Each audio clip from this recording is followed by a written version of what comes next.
Kung mismo tayo pupunta doon, tulungan ka niya. Hindi ang pamangking ko. Yung dinala ko dyan, si Brian, saka si ano. Nagmamadali kaya pagod na pagod sila kalahati pala. Pagbaba sabi nung paano? Nagmadali kayo pumanik. Hindi naubos yung energy nyo. Oo. Kasi nga doon na bumaba kalahati pala dahil hiningal na. Nagmadali eh. Dahan-dahan ka hindi. Tama ako dun sa kasunod namin, dalawang babae na puto. Nakapaan na. Tinupad niya yung boots.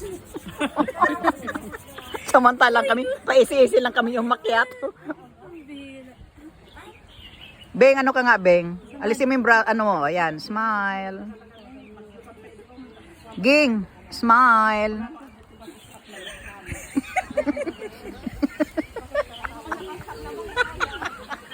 Samid! Samid.